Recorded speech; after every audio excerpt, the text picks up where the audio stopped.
नमस्कार, मैं हूं परशुराम पाल। आप देख रहे हैं पूजा टीवी 24। आज की खास खबर, राष्ट्रीय उदय पार्टी के राष्ट्रीय अध्यक्ष बाबूराम पाल का भिवंडी में आगमन हुआ। उनके साथ मशहूर गायक व राष्ट्रीय उदय पार्टी के भैया लाल पाल, इन दोनों नेताओं का आज भिवंडी आगमन पर पाल यानी धनगर समाज शाल व पुष्प गुच्छ से स्वागत सत्कार किया गया। इस मौके पर मुख्य मेहमान बाबूराम पाल व भैया लाल पाल के अलावा राकेश पाल, धीरेन्द्र पाल, इंद्रजीत पाल, रामकरण पाल, विनोद पाल, परशुराम पाल, राम प्रकाश पाल आदि ढेर सारे लोग उपस्थित थे। जहां बाबूराम पाल ने पार्टी व समाज के हित में लोगों का मार्गदर्शन किया। तत्पश्चात हमारे संवाददाता के साथ बातचीत में बाबूराम पाल और भैया लाल पाल ने क्या कहा, देखें इस विशेष रिपोर्ट में। सर, क्या कहना चाहेंगे? आज आपका यहाँ भिवंडी में आगमन हुआ और जोरदार आपका स्वागत भी किया गया है, तो आप ये इस कार्यक्रम को लेकर के, इस दौरे को लेकर के क्या कहना चाहिए? सबसे पहले तो मैं आपको और आपके चैनल को धन्यवाद दे रहा हूँ कि आप संघर्षवादियों की आवाज को जन जन तक पहुंचा रहे हैं।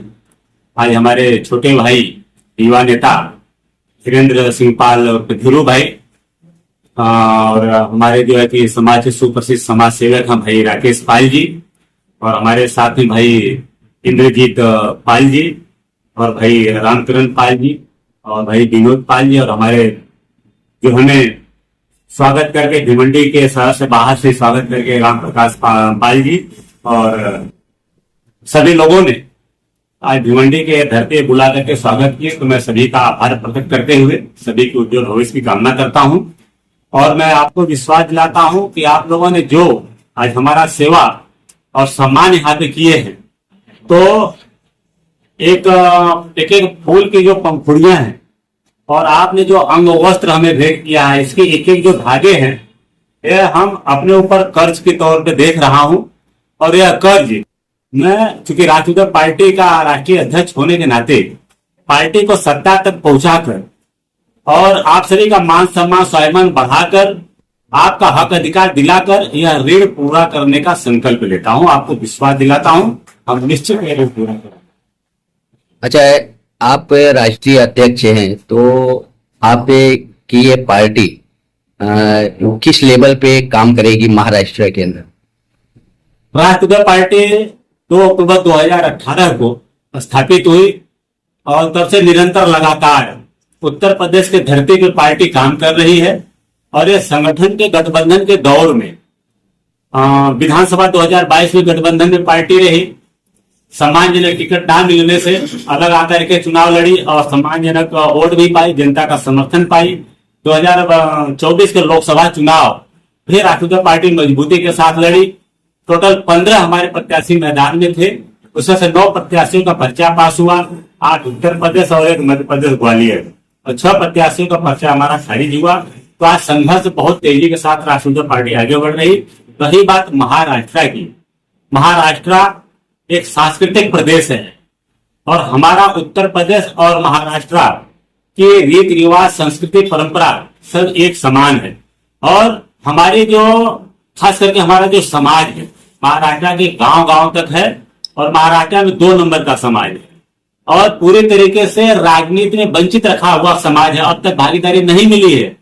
मैं महाराष्ट्र की जनता जो न्यायप्रिय जनता है, क्योंकि हम राजमाता अहिल्या देवी होलकर जी को अपना आराध्य मानते हैं, जिनका की जन्म स्थान महाराष्ट्र चौंदी गांव अहमदनगर जिले में, अब तो जिले का नाम भी राजमाता अहिल्या देवी होलकर के नाम पे हो गया। और हिंदुस्तान के इतिहास में और हिंदुस्तान के साथ साथ विश्व के इतिहास में ऐसा कोई शासक, कोई राजा, न्यायप्रिय राजा नहीं हुआ जो कि अपने बच्चे को ही गाय के बछड़े की मौत होने के बाद मौत की सजा सुना दे।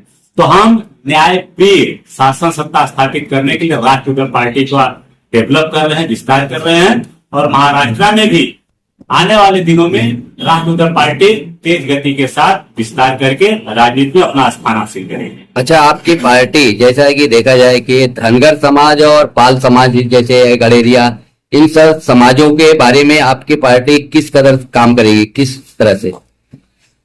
हमारा जो समाज है पाल समाज और धनगर गड़ेरिया समाज सही मामले में सबसे असुरक्षित समाज है। और राजतंत्र में भी असुरक्षित रहा, लोकतंत्र में भी असुरक्षित है, क्योंकि इस समाज के लिए संविधान में भी कोई विशेष आरक्षण और विशेष संरक्षण की व्यवस्था नहीं है। जबकि अन्य समाज, चाहे कितना भी मजदूरी करने वाला समाज हो, खेती खलिहानों में मजदूरी कर रहा हो या कंपनियों में मजदूरी कर रहा हो, वह अगर 12 घंटे का जॉब करता है या 8 घंटे का जॉब करता है, सुबह घर से निकलता है, जॉब करके शाम को अपने घर में आता है, चाहे उसका झोपड़ी क्यों न हो। लेकिन हमारा समाज एक पशुपालक समाज है, भेड़ बकरी चराने वाला समाज है, ऊंट गैया से चराने वाला समाज है। यह कभी घर से अगर निकल गया तो घर 1 महीने में वापस आएगा, 10 दिन में आएगा, 2 महीने में आएगा, कोई गारंटी नहीं है। अपनी जिंदगी की कमाई लेकर के खेती में, जंगलों में निवास करता है, भ्रमण करता है, अपनी बहन बेटी की आबरू और जान लेकर के खेती खलिहानों में निवास करता है। ये ऐसे बड़े समाज को, जिसकी योगदान देश के विकास में महत्वपूर्ण योगदान है, चाहे कृषि के विकास में हो या पशु के विकास में हो, दूध के विकास में हो, सदा चाहिए अन्न, सदा चाहिए दूध, यह उत्पन्न करने वाला यह समाज है। लेकिन इस समाज के लिए कोई भी संविधान आरक्षण या संरक्षण की व्यवस्था नहीं है। यह राष्ट्रीय पार्टी करने का काम करेगी। महाराष्ट्र के अंदर अभी कुछ ही दिनों में चुनाव घोषणा होने वाली है विधानसभा का, तो आपकी इस चुनाव में क्या भूमिका होगी आपकी पार्टी का? यह जो चुनाव अभी होने जा रहा है विधानसभा का महाराष्ट्र में, राष्ट्रीय पार्टी केवल संगठन विस्तार और अपनी जो हमारी आवाज है उसके विस्तार का हम काम करेंगे। यह चुनाव राष्ट्रीय पार्टी यहाँ नहीं लड़ने वाली है, इसलिए क्योंकि हमारा संगठन अभी उस लेवल पे मजबूत नहीं हुआ है, तो इसलिए हम संगठन विस्तार करने का काम करेंगे। अगर आपकी पार्टी के तरफ से कोई इच्छुक उम्मीदवार अगर ऑफर करता है तो उसके बारे में आपका क्या विचार होगा? राष्ट्रीयता, मानवता और समानता के सिद्धांत पे न्यायप्रिय वातावरण बनाने के लिए, न्यायप्रिय शासन सत्ता चलाने के लिए अगर कोई भी व्यक्ति आता है उसका स्वागत है। और निश्चित ऐसी स्थिति में राष्ट्रीय पार्टी अपना कैंडिडेट उतार करके पार्टी का विस्तार करेगी और पूरी ताकत लगा करके ऐसे क्रांतिकारी प्रत्याशियों को जिताने का भी काम राष्ट्रीय पार्टी करेगी। सर, क्या कहना चाहेंगे? जैसा कि देखा जाए तो आपका नाम भैया भाई के नाम से बहुत लोकप्रिय है, आप गायक भी हैं और जनता में आपकी अच्छी पहचान है, और आज यहाँ पे आपका जो स्वागत किया गया, आप क्या कहना चाहेंगे भिवंडी शहर में? सबसे पहले आपके पूजा 24 टीवी को बहुत बहुत धन्यवाद, और जितने भी चैनल से भाई लोग जुड़े हैं सभी लोगों को बहुत बहुत धन्यवाद।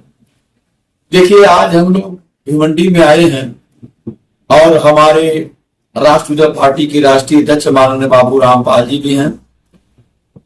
हमारी पार्टी राष्ट्रीय पार्टी बड़ी जोर शोर से गरीबों के लिए, शोषितों के लिए, वंचितों के लिए, पिछड़े पिछाड़े लोगों के लिए काम कर रही है, और उसी के विस्तार के लिए हम लोग भिवंडी में आए हैं।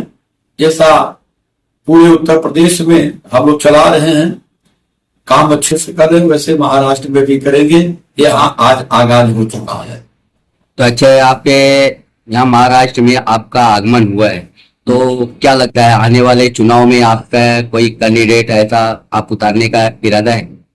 बिल्कुल, यदि अभी तो पार्टी विस्तार के लिए हम लोग घूम रहे हैं, और यदि कोई बढ़िया कैंडिडेट मिला, ईमानदार और स्वच्छ छवि वाले और देश के प्रति, पार्टी के प्रति जागरूक होने वाले और लोगों के साथ कंधा से कंधा मिलाकर चलने वाले मिले, तो जरूर उस कैंडिडेट को हम लोग उतारेंगे और सभी लोग मिल करके उस व्यक्ति को जिताने का काम करेंगे। आप अपनी पार्टी की तरफ से जनता से क्या अपील करना चाहेंगे?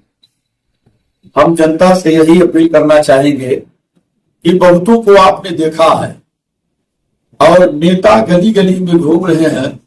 हम अपने गीत के माध्यम से भी बताते हैं कि गरीबों के लिए, शोषितों के लिए, वंचितों के लिए, पिछड़े पिछाड़े लोगों के हक और अधिकार की लड़ाई, छात्रों के लिए, बेरोजगारों के लिए, किसानों की लड़ाई आज के डेट में कोई लड़ रहा है अपने देश में, हिंदुस्तान में, तो वो है माननीय बाबू राम पाल।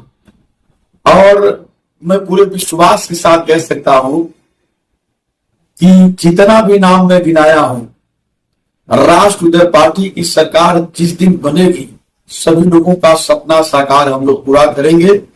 और मैं अपने गीत के माध्यम से भी लोगों को बताते रहता हूं। एक लाइन आप लोगों को हम अपने गीत के माध्यम से बताना चाहूंगा। जो जलवा है राष्ट्र उदय पार्टी का, हमको आजादी वाला प्यार चाहिए, हमको आजादी वाला प्यार चाहिए, राष्ट्र उदय पार्टी की सरकार चाहिए, राष्ट्र उदय पार्टी की सरकार चाहिए। क्यों? पिछड़ा समाज सोया सबको जगाना है, हक अधिकार न्याय उनको दिलाना है। बाबूराम पाल दिलदार चाहिए, ओबीसी को नेता दमदार चाहिए, राष्ट्र उदय पार्टी की सरकार चाहिए, राष्ट्र उदय पार्टी की सरकार चाहिए। बहुत बहुत धन्यवाद।